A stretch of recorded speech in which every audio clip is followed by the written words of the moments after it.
111 নম্বর সূরা সূরাতুল লাহাব আয়াত সংখ্যা 5টি নাযিল হয়েছে মক্কায়। সুবহানাল্লাহ। আউযু বিল্লাহি মিনাশ শাইতানির রাজীম। বিসমিল্লাহির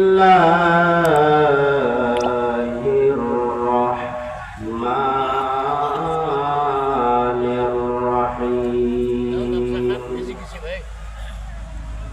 তাব্বাত ইয়াদা আবি লাহাবিন ওয়া তাব মা আগনা আনহু মালুহু ওয়া মা কাসাব সায়াসলা নারান যাতা লাহাবিন ওয়া ইমরাআতুহু হাম্মালাতাল হাতাব ফি জিদিহা হাবলুম মিন মাসাদ। صدق يا رب العالمين.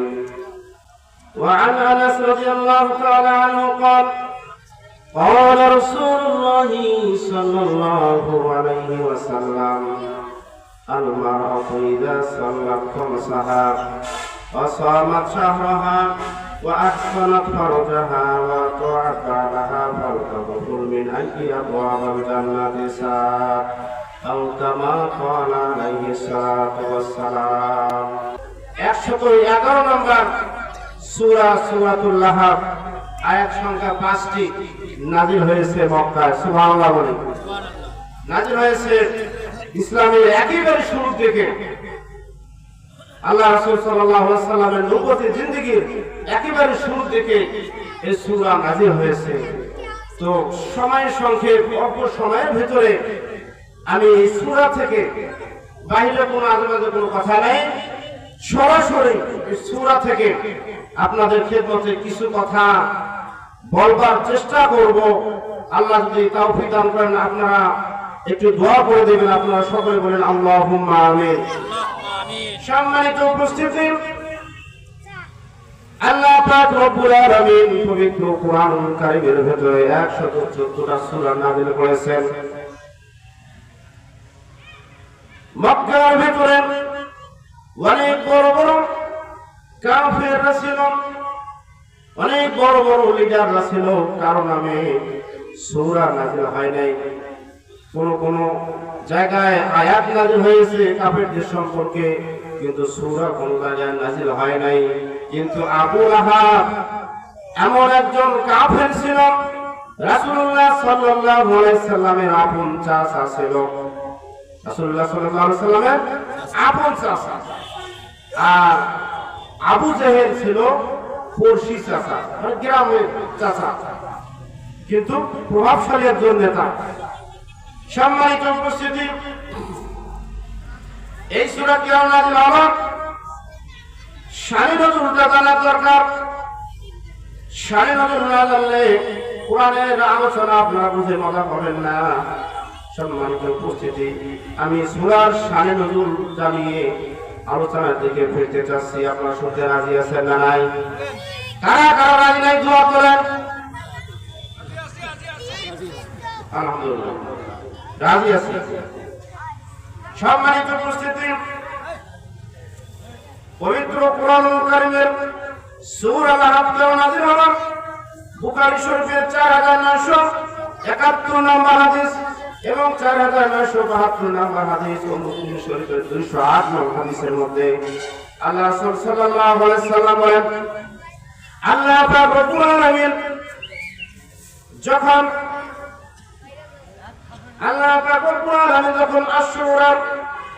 সূরা সূরা 214 নম্বর আয়াত নাযিল করলেন, وأنذر عشيرتك الأقربين। বলে আল্লাহু আকবার। এই আয়াত যখন আল্লাহ তাআলা নাযিল করলেন, আয়াত আয়াতের অর্থ হচ্ছে আল্লাহ তাআলা বলেন, হে হাবিব, আপনি আপনার নিজ গোত্র নিজের আর নিকটতম আত্মীয়দের মাঝে আপনি ভয় প্রদর্শন করুন, আপনি ইসলাম কথাগুলো বলুন। এই কথা যখন নাযিল হয়, এই কথা যখন আল্লাহ রাসূল সাল্লাল্লাহু আলাইহি সাল্লামের কাছে যখন ওহী নাযিল হয়ে গেল, আল্লাহ রাসূল সাল্লাল্লাহু আলাইহি সাল্লাম সকালবেলা সাফা পর্বতের মধ্যে চলে গেলেন। সকালবেলা সাফা পর্বত, সাফা পাহাড়, যারা হজ করতে যান তারা সাফা মারওয়া অবস্থান করেন, সাই করেন।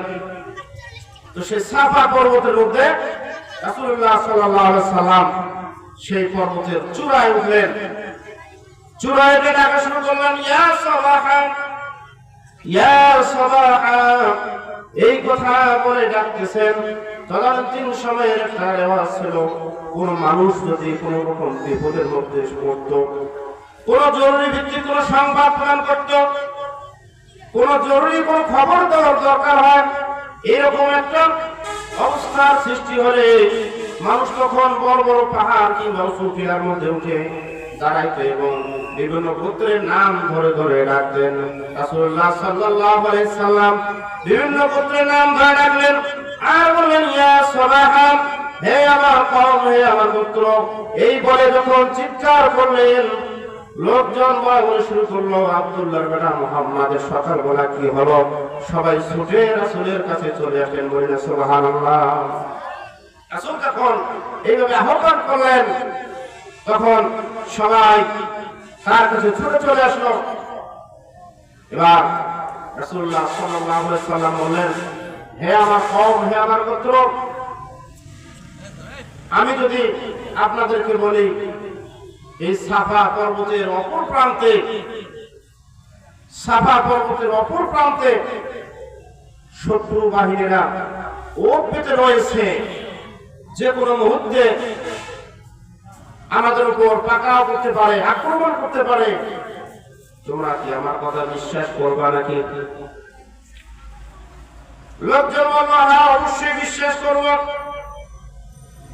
রাসূলুল্লাহ বললেন, কেন আমার কথা বিশ্বাস করব? কাফেররা বলল,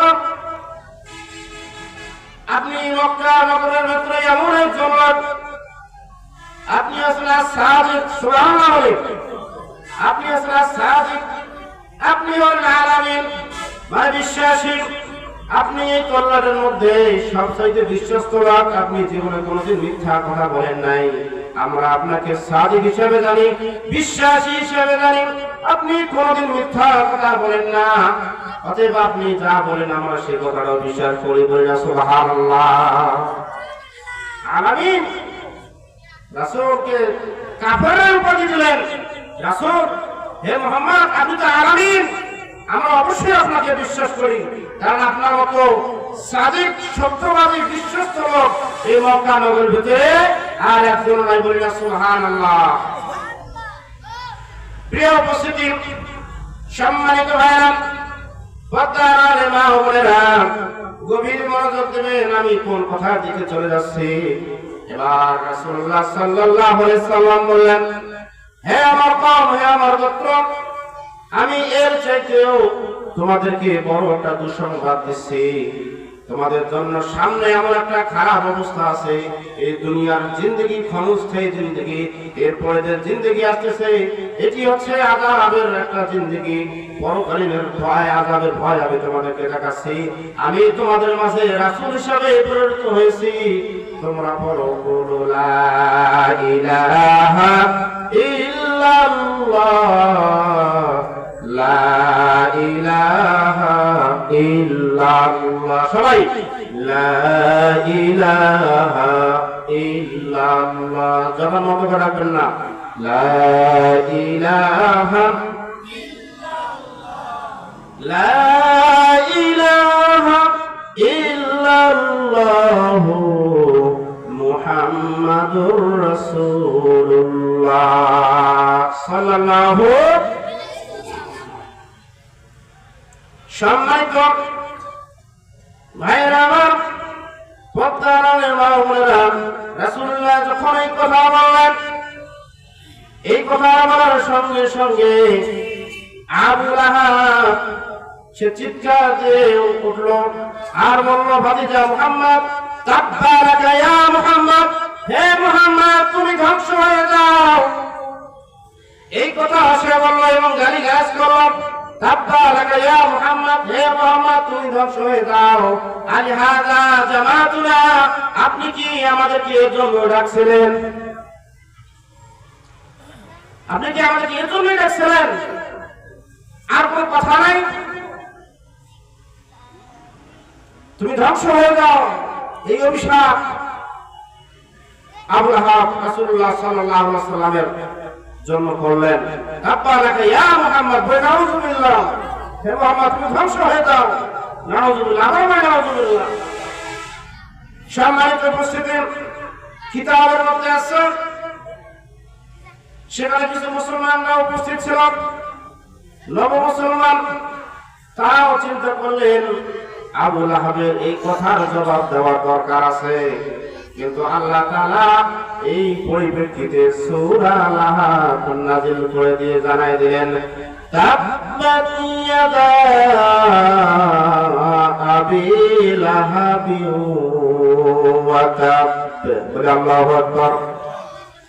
আল্লাহ তাআলা জানাই দিলেন, ধ্বংস হোক আবু লাহাব, আবু লাহাব ধ্বংস হোক এবং সেই ধ্বংস হবে নিজেও।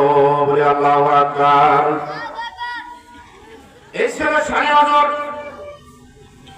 সম্মানিত উপস্থিতি, মুসলমান ভাইরা আমার একটু মনোযোগ দেবেন। আবু লাহাব কেন ধ্বংস হবে? আবু লাহাব সহ অন্যান্য কাফের মুশরিকরা রাসূলুল্লাহ সাল্লাল্লাহু আলাইহি সাল্লামকে এত কষ্ট দিয়েছিলেন, এত দুঃখ দিয়েছিলেন, এত অপমান করেছিলেন। রাসূলুল্লাহ সাল্লাল্লাহু আলাইহি সাল্লাম যেখানে দ্বীনের দাওয়াতের কথা বলেছিলেন, কালেমার দাওয়াত যেখানে দিতে গিয়েছিলেন, এই আবু লাহাব সে তার পিছনে পিছনে ছুটতেন আর বলতেন, আমার ভাতিজা মুহাম্মদ, এই মুহাম্মদ পাগল। ওই নাউযুবিল্লাহ, মুহাম্মদ পাগল, মুহাম্মদ জাদুকর, মুহাম্মদ উম্মাহ মাতাল ব্যক্তি, এর কথা কেউ শুনবে না, এ যা বলে সব মিথ্যা কথা বলে। নাউযুবিল্লাহ। সম্মানিত উপস্থিতি, তলায়ন্তন সময়ে আবু লাহাব এবং রাসূলুল্লাহকে মিথ্যাবাদী বলতেন, বিভিন্ন রকম তোহফা দিতেন, মিথ্যা অপবাদ দিতেন, পাগল বলতেন। এখন আল্লাহর জমিনে যারা ইসলামের দাওয়াত দেয়, কোরআনের দাওয়াত দেয়, এদেরকেও মিথ্যা মামলা দেওয়া হয়। কথা বলেন ঠিক কিনা? যারা কোরআনের হক কথাগুলো আল্লাহর জমিনে প্রচার করে, আল্লাহর এই জমিনে আল্লাহর দ্বীনকে বাস্তবায়ন করার জন্য যারা কোরআনের হক কথাগুলো বলে, এদেরকেও বাংলার জমিনে আবু লাহাবের মতো, আবু লাহাবের কিছু উত্তরসূরি আছে, তারাও বিভিন্ন রকমের মিথ্যাবাদী লকব লাগায়, মৌলবাদী লাগায়, জঙ্গিবাদী লাগায়। কথা বলে এরকম লোক আছে না? আছে না? মৌলবাদী বলে, জঙ্গিবাদী বলে, যারা কোরআনের হক কথাগুলো মাঠে ময়দানে বলে। এক শ্রেণীর মানুষ আছে যাদের সেই কথাগুলো ভালো লাগে না, কারণ আল্লাহর এই জমিনে আল্লাহর কোরআন যদি বাস্তবায়ন হয়, তাহলে তাদের বড় বড় বোতল খাওয়া যাবে না। কথা বলা দেখি না? অফিস আদালতে ঘুষ করে বন্ধ হয়ে যাবে, এটা তারা চায় না। যার কারণে তারা যারা কোরআনের কথাগুলো বলে, তাদেরকে মৌলবাদী, জঙ্গিবাদী বিভিন্ন আখ্যা দিয়ে, বিভিন্ন মিথ্যা মামলা দিয়ে জালবে সে কারাগারে বন্দী করে তারা রেখেছিল। কথা বলেন ঠিক কিনা? সম্মানিত উপস্থিতি, বুঝতে হবে এটা এই সময়কার ঘটনা নয়। ইতিপূর্বে যারা কোরআন আল্লাহর জমিনে কোরআনের কথাগুলো বলেছে, আল্লাহর জমিনে আল্লাহর দ্বীনকে প্রতিষ্ঠিত করতে চেয়েছিল, তাদেরকে এইভাবে বিভিন্ন ধর্ম, বিভিন্ন গোত্রের লোকেরা, বিভিন্ন গোত্র লেখা ইহুদি কাফেররা, মুশরিকরা, তারা এইভাবে বিভিন্ন ভাবে তারা মিথ্যাবাদী লকব লাগিয়েছিল, বিভিন্ন রকম ভাবে অপমান করেছিল, গালিগালাজ করেছিল। সম্মানিত উপস্থিতি, আমি আমার দিকে যাচ্ছে। আবু লাহাব এমন একজন লোক, তিনি রাসূলুল্লাহর আপন চাচা ছিলেন। আপন চাচা হয়ে ভাতিজার এই কথাগুলো তারা মানতে রাজি ছিল না। কেননা ভাতিজার এই কথা যদি সে মানে কুলু লা ইলাহা ইল্লাল্লাহ যদি পড়ে, তাহলে তার মন্ত্রিত্ব থাকে না। কথা বলে ঠিক কিনা? আবু লাহাব ধর্মমন্ত্রী ছিল। কি ছিল? ধর্মমন্ত্রী ছিল। আবু জাহেলের ধর্মমন্ত্রী ছিল। সামনে আলোচনা আসতেছে। প্রিয় উপস্থিতি, এই আবু লাহাব রাসূলুল্লাহ সাল্লাল্লাহু আলাইহি সাল্লাম যখন সাফা পর্বতে যখন দ্বীনের দাওয়াত দিলেন, কালেমার দাওয়াত দিলেন, লা ইলাহা ইল্লাল্লাহ, এই দাওয়াত যখন দিলেন, আবু লাহাব হাতের মধ্যে পাথর নিয়ে রাসূলকে এইভাবে ছুঁড়ে মারেছে। বলে নাউজুবিল্লাহ।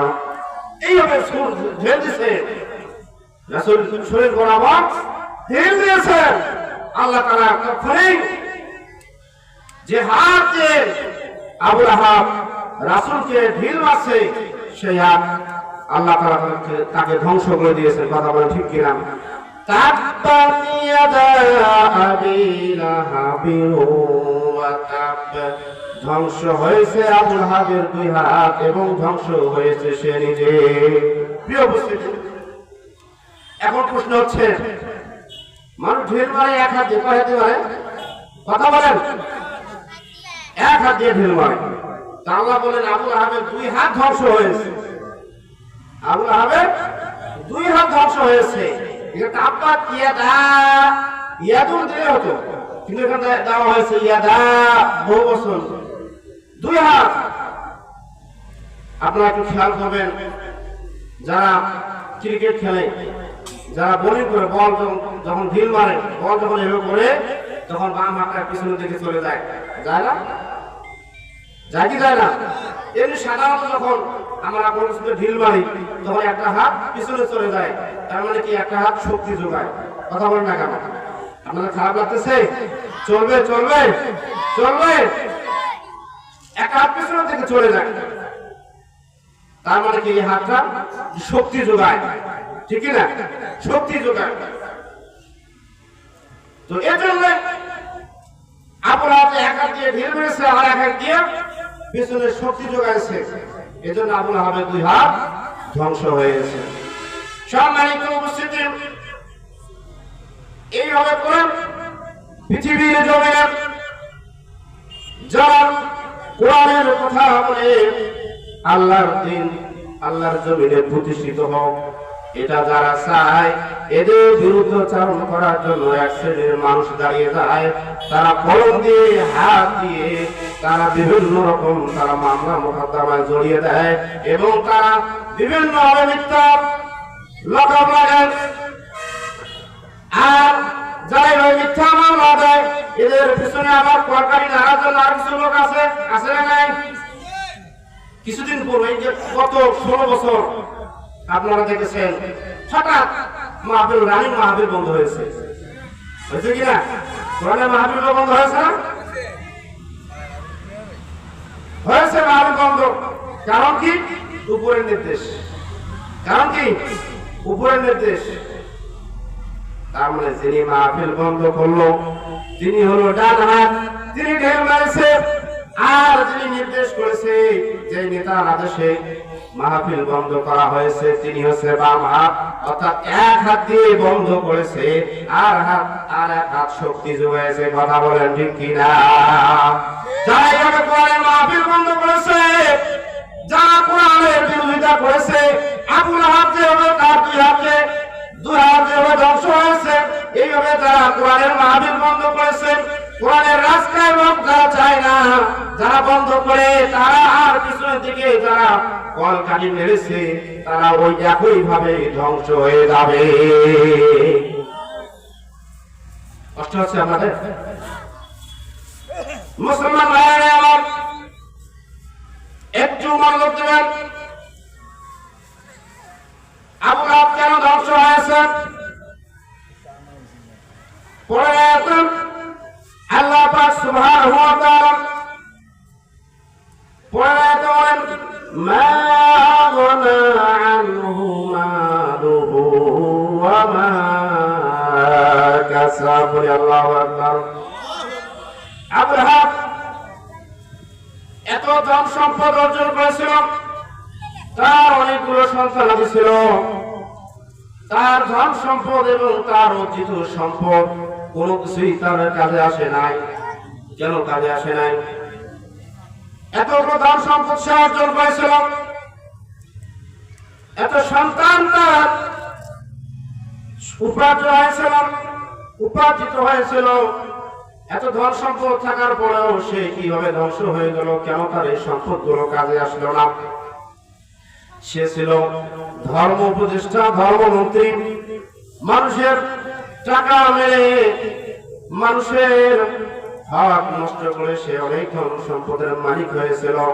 এখনো বাংলার জমিনে জনগণের টাকা মেরে দিয়ে লক্ষ লক্ষ কোটি কোটি টাকা বিদেশে পাচার করেছে, এমন মন্ত্রী মনে হয় বাংলাদেশে খুঁজে পাওয়া যায় না। আসেনি? আছে? জনগণের টাকা খেয়ে, জনগণের সম্পদ লুট করে, গ্রামের বাড়ি, ঢাকায় বাড়ি, কানাডায় বাড়ি, মালয়েশিয়াতে বাড়ি, লন্ডনে বাড়ি, এরকম মন্ত্রী আছে না নাই? যারা এরকম জনগণের টাকা মেরে সম্পদ করেছেন, বুঝতে হবে তারা আবু লাহাবের উত্তরসূরি। কথা বলে ঠিক কিনা? এই আবু লাহাব এত ধন সম্পদ অর্জন করেছে, কোনো কিছুই তার কাজে আসে নাই। এই উপস্থিতির সময় অল্প, একটু গভীর মনোযোগ দিবেন মুসলমান ভাইরা আমার। আল্লাহ তাআলা মা আগনা আনহু মালুহু ওয়া মা কাসাব, তার অর্জিত ধন সম্পদ এবং স্ত্রী সন্তানাদি কোনো কিছুই কাজে আসে নাই। বদরের যুদ্ধে অনেকগুলো কাফের নেতারা ইন্তেকাল করলেন। এই খবর আবু লাহাবের কাছে পৌঁছালো। সে অনেক মর্মাহত হলো, শোকাহত হলো। শোকাহত অবস্থায় তার প্লেগ রোগ হলো। কি রোগ? প্লেগ রোগ, বসন্ত রোগ হয়ে গেল। বসন্ত রোগ হলো। তো বসন্ত রোগ শ্বাসের রোগ মনে করি আমরা, সমাজের মানুষ শ্বাসের রোগ মনে করে, কেউ তার ধারে কাছে যায় না। আবু লাহাবের ধারে কাছে কেউ যায় না। তার এমন জ্বর হয়েছিল, প্রথম অবস্থায় একটু সেবা করছিল তার সন্তান বা তার খেদমতে যারা লোক ছিল, যারা খেদমত করে তারা 3 দিন পর্যন্ত জ্বরে আর উঠতে পারে না। আল্লাহ বলবেন না আবু লাহাব কেমন করে ধ্বংস হবে? শুনেন, কেউ তার কাছে যায় না, কারণ যে সেবা করার জন্য যায় তার 3 দিন পর্যন্ত জ্বর, এমন জ্বর, শরীরে ব্যথা, আর উঠতে পারে না। তো প্রথম 2-4 দিন করছে, এরপর আর কেউ তার সেবা করে না। এখন এই বসন্ত প্লেগ রোগ আস্তে আস্তে বাড়তে শুরু করলো। সন্তানরা আরেক দিকে চলে গেল, স্ত্রী আরেক দিকে চলে গেল, কেউ তার ধারে কাছে থাকে না। তখন সন্তানরা একটা নির্জনে বনের ভিতরে বা জঙ্গলে একটা নির্জন এলাকায় একটা ঘর করে তার বাবাকে রেখে আসলেন, আবু লাহাবকে রেখে আসলেন।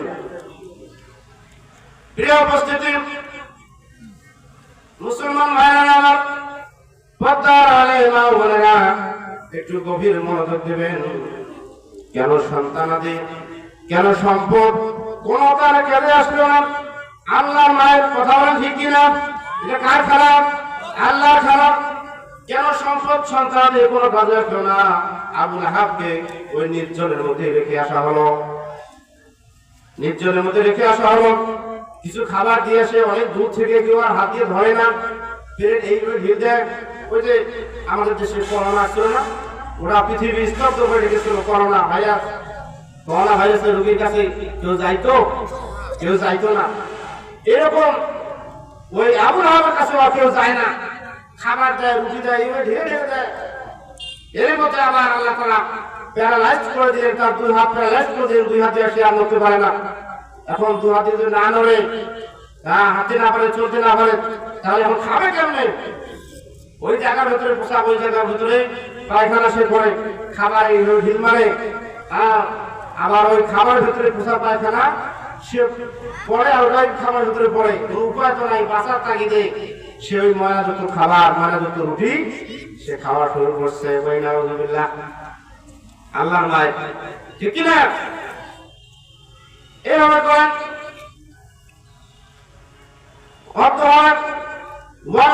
থাকতে থাকতে ওই জায়গার ভিতরে আবু লাহাব ইন্তেকাল করলেন। বলেন আল্লাহু আকবার। 3 দিন পর্যন্ত কেউ যায় না, এত দুর্গন্ধ, কেউ যায় না তার কাছে, কেউ তার ধারের কাছেও যায় না।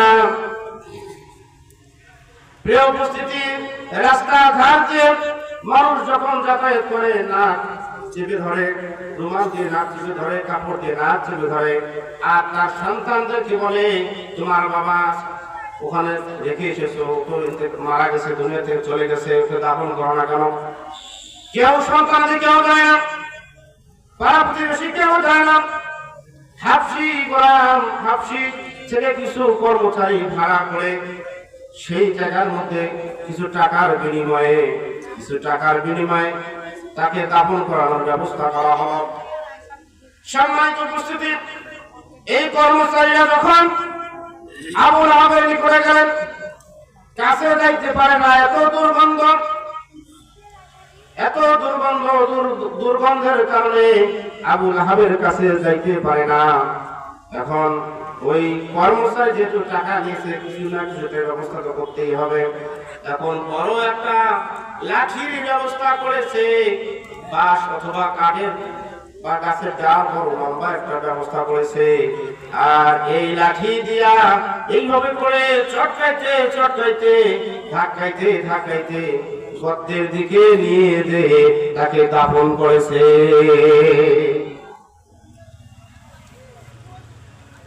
মুসলমান ভাইরা, আমি মনে হয় আমার কথাগুলো আপনাদেরকে বোঝাতে পারি নাই। এই সম্পদ এত বেশি সম্পদ উপার্জন করেছে, সন্তানদের জন্য এত কিছু করেছে, সেই সন্তানরাও তার কোনো কাজে আসলো না। তার যে সম্পদ, সেই সম্পদও তার কোনো কাজে আসলো না।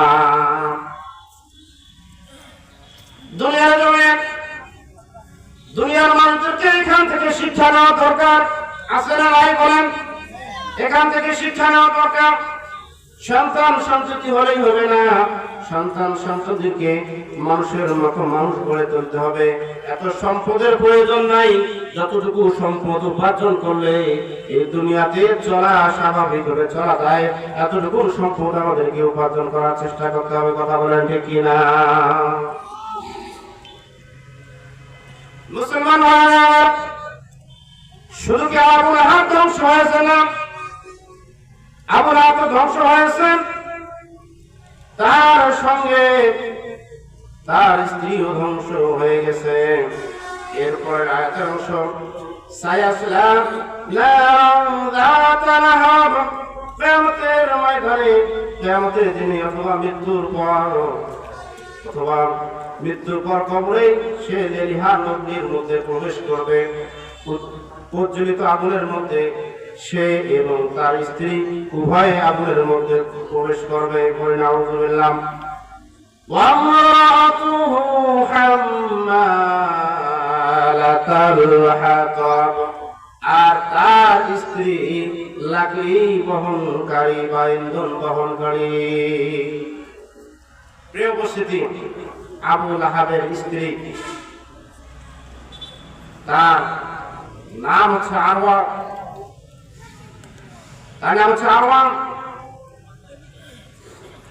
সে ছিল আবু সুফিয়ানের বোন ও হরব ইবনে উমাইয়ার কন্যা।